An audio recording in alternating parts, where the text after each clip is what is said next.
आजको ट्रिप रहेको छ पोखरासम्म, त्यही पनि मेरो गर्लफ्रेन्डसित। फेस रिभिल चाहिँ मैले यो भिडियोको लास्टमा गर्ने छु, त्यही भएर गाइज भिडियोलाई अन्तिमसम्म हेरिदिनु होला। तर गाइज बाटोमा जाँदा जाँदा यस्तो पनि भएको थियो।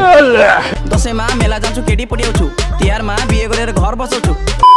हाम्रो गाडीमा चाहिँ अहिले पेट्रोल छैन के गाइज, त्यही भएर मैले आफ्नो गाडीलाई घुसाइदिएँ पेट्रोल पम्पतिर। पेट्रोल पम्पमा घुसाइसकेपछि यहाँको छोटुलाई मैले सम्झाएँ 10,000 को पेट्रोल हाल भनेर, तर उहाँको छोटुले चाहिँ हालिदियो 20,000 को। अल राइट गाइज, गाडीमा पेट्रोल हालिसकेपछि अब चाहिँ मैले चल्दिनु पर्ने हुन्छ प्यासेन्जर उठाउन, किनकि गाइज पोखरामा गइरहेको छ बाहिर बाहिर टुरिस्टका मान्छेहरू, जस्तै नेपालबाट पनि रहेका छन्, अनि कोही अमेरिकाबाट पनि कोही चाइनाबाट पनि गइरहेको छ के गाइज। त्यही भएर गाइज ह्यान्डो तपाईँहरूले देख्न सक्नुहुन्छ, ह्यान्डो जति पनि प्यासेन्जर छ नि, यिनी प्यासेन्जरहरूलाई चाहिँ मैले लानु पर्ने हुन्छ पोखरासम्म। प्यासेन्जरहरू मजाले बसिरहेको छ, सो तपाईँहरूले देख्न सक्नुहुन्छ होइन, यिनीहरूलाई चाहिँ बाहिर खुट्टा टेकेर भित्र गइरहेको छ। कसरी बसिरहेको छ यो कुरा मलाई पनि थाहा भएन, तर गाइज यिनीहरूको बस्ने एउटा भाइब छ नि, त्यो त नेक्स्ट लेभल रहेको छ क्या। ल बाहिर खुट्टा टेकिरहेको छ, भित्र गइरहेको छ, ल क्या जादु हेरे ये तो। तर गाइज पोखरा जानुभन्दा अगाडि बीच बाटोमै पानी आइदियो के। ओ माई गॉड, यस्तो पानी आएपछि हामी पोखरा कसरी पुगाउँला के।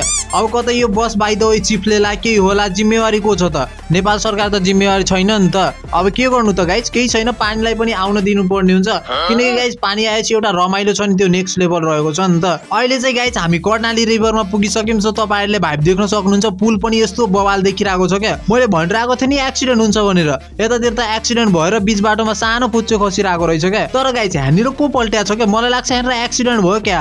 ल यो के गरिरहेको छ? हेलो दाइ, हेलो, यो बाइक दिनु न, म यसो कर्णालीतिर डबाका हानेर आउँछु क्या। ल खाप्सो कस्तो छ, यतिकै जान कर्णालीमा नहुनु, मेरो बाइकले जानु पर्ने हुन्छ तैले। ल दाइले त मलाई यतातिर थर्काइदिनु भयो, त्यही भएर गाइज ऊ दाइलाई चाहिँ लास्टै पाप लाग्यो जस्तो छ। पापको सजाय चाहिँ तपाईँहरूले देख्न सक्नुहुन्छ, ह्यान्डो चाहिँ उल्टा पडिसकेको छ बाइक। मैले सोचिरहेको थिएँ यो कर्णालीमा नुहाएर जाउँ भनेर, तर गाइज अब बाइक पाइएन, त्यही भएर मैले नुहाउने क्यान्सल गरिदिएँ।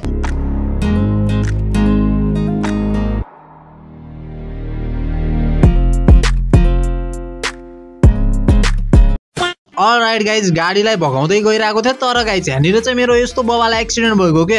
अनि एक्सिडेन्ट भइसकेपछि मामाले त मेरो 10,000 को चुना पनि काटिदियो नि। ल 10,000 रुपियाँ फ्याट्टै माग्दियो नि मामाले। ओ माई गॉड, यस्तो चाहिँ नगर्नु पर्ने, तर गल्ती मेरै हो। अब के गर्नु, यहाँनिर चाहिँ पुलिसले हाम्रो चुना काटिदियो। अब चाहिँ हामीले गाडीलाई यताबाट रन्काउनु पर्ने हुन्छ। ओइ ड्राइभर, गाडी रोक त, गाडी रोक त, कस्तो ड्राइभर रहेछ।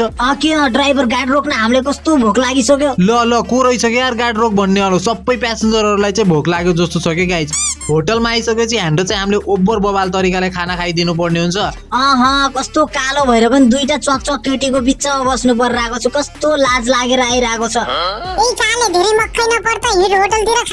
मलाई लाग्छ गाइज छैन, यो बसको सबभन्दा सिम्पल मान्छे भनेको यो अङ्कल रहेछ क्या गाइज, यो लेफ्ट साइडको अङ्कल। ओ माई गॉड, कस्तो सिधा रहेछ के। दायाँ बायाँ केटीहरूले यसो नजर हानिरहेको छ, तर गाइज यसले त भाउै दिइरहेको छैन, यो हो नि त लाइन।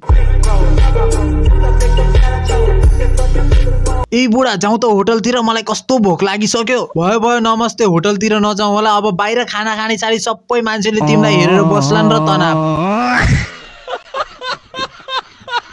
ओहो साथीहरू, मेरो बुढी त लास्टै काली छ क्या, गर्नु पनि के गर्नु यस्ता बुढीलाई, ल्याउने बेला ल्याउँछ, कस्तो बुढो रहेछ। मेरो ड्राइभर बियाप चाहिँ कता गयो कि, यो सिटमा त बस्नै आउँदैन त, कस्तो ड्राइभर रहेछ। अलराइट गाइज, अहिले चाहिँ हामी पोखराको सिटीमा पुगिसक्यौँ, जुन भाइबले चाहिँ बब्बाल भाइब दिइरहेको छ। अनि गाइज यतातिर जङ्गल पोइन्ट रहेको छ। अब चाहिँ हामीले जुन सिटी थियो नि, त्यो सिटीलाई चाहिँ हामीले क्रस गरेर जङ्गलको भाइबमा छिरिसक्यौँ।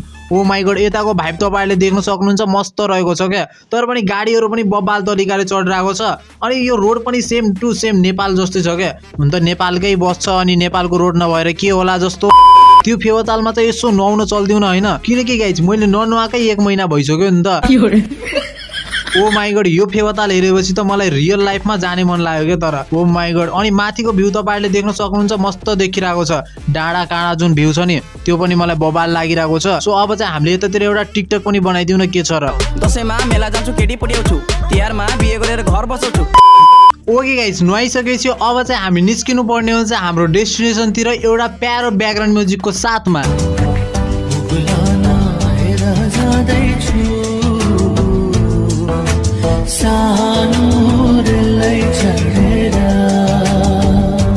ओके गाइज, अहिले चाहिँ हामी पोखराको फेवातालमा पुगिसक्यौँ। सो तपाईँहरूले भ्यू देख्न सक्नुहुन्छ, ओभरै बबाल देखिरहेको छ।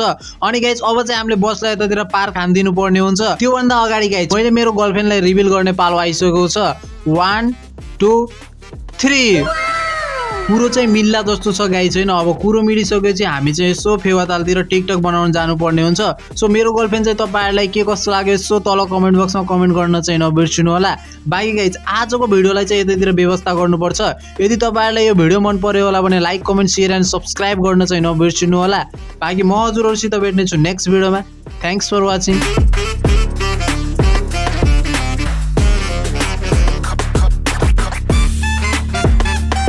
त्यही भएर मैले गाडीलाई यतातिर पार्क हानिदिनु पर्ने हुन्छ।